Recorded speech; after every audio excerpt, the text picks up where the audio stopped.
이번 시간에는 공배수와 최소 공배수에 대해서 알아볼게요.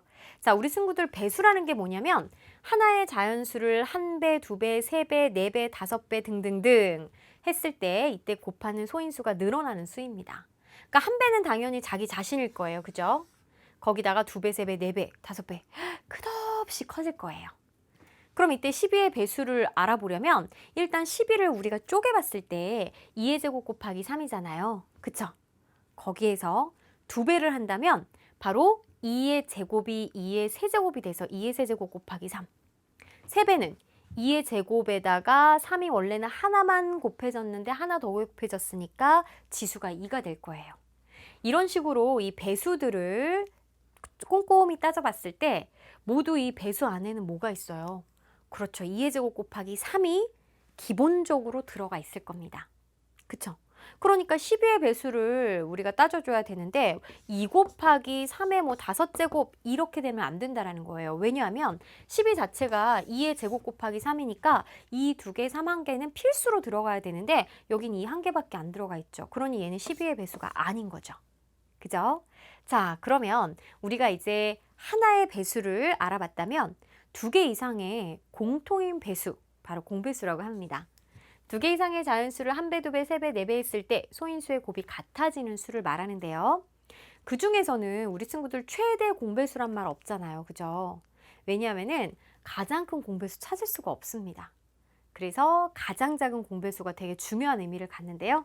최소 공배수. 자, 소인수의 곱이 같아지는 가장 작은 수를 말하고 최소 공배수를 영어로 표현하면 최소, 가장 작은, 적어도의 뜻을 갖고 있는 리스트. 공통인, common, 배수, multiple. 되게 길죠? 다 안 쓰니까 걱정 마세요. 앞 철자 L로 표현을 합니다. 그래서 고등과정에서는 최대 공약수는 G로, 최소 배수는 L로 공부를 하게 될 거예요. 그럼 직접 나눠서 최소 공배수를 구하는 방법은 이미 초등과정에서 우리가 공부를 했죠. 공약수로 나누고 마지막 목까지 꼼꼼히 싹 곱해주면 돼요. 그래서 12와 18의 최소 공배수는 2 곱하기 3 곱하기 2 곱하기 3이라서 36이 되는 걸 알 수가 있습니다.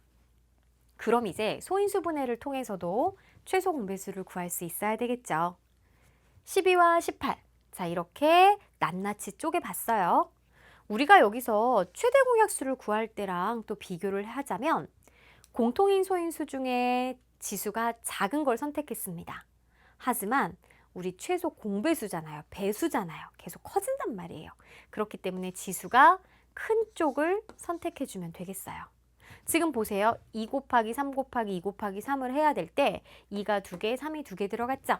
자, 그래서 지수가 큰 쪽을 선택해서 이들을 곱해주면 되고 만약에 어느 한쪽에 5가 이렇게 들어가 있다라고 해보세요.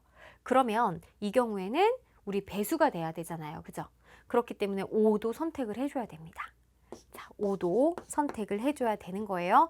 즉, 결론은 공통인 소인수에서는 지수가 같으면 그대로 선택, 지수가 다르면 큰 쪽을 선택하고 공통이 아닌 소인수도 선택을 해서 곱해주면 되겠습니다.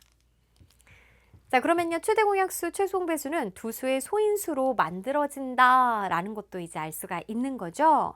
결국 소인수 분해가 얼마나 중요한지 우리 친구들이 다시 한번 확인할 수 있는 기회라고 생각을 해요. 12하고 18. 자, 최대 공약수 보세요. 공통인 소인수의 곱이니까 지수가 작은 거. 그죠? 지수가 작은 걸 선택했던 거고 최소 공배수는 공통인 소인수에다가 공통이 아닌 소인수까지도 싹 곱해야 되기 때문에 결국 공통인 소인수에다가 공통이 아닌 소인수 여기 이 하나 더 들어갔으니까 그것까지 곱해주니 결국은 지수가 큰 거를 선택해야 된다는 뜻입니다. 그래서 이렇게 곱해줘야지만 최소 공배수를 구할 수가 있다는 거예요. 우리 친구들 거꾸로 최소 공배수하고 최대 공약수가 소인수 분해된 형태로 나왔을 때 그때 각각의 자연수의 지수가 어떤 수가 돼야 되는지 바로 이 범위나 아니면 조건 등을 통해 이 지수를 결정할 수 있는 그런 문제들도 만나볼 겁니다. 그렇기 때문에 소인수 분해를 통해서 최대 공약수, 최소 공배수 구하는 방법 꼭 잊지 말고 기억해 주세요.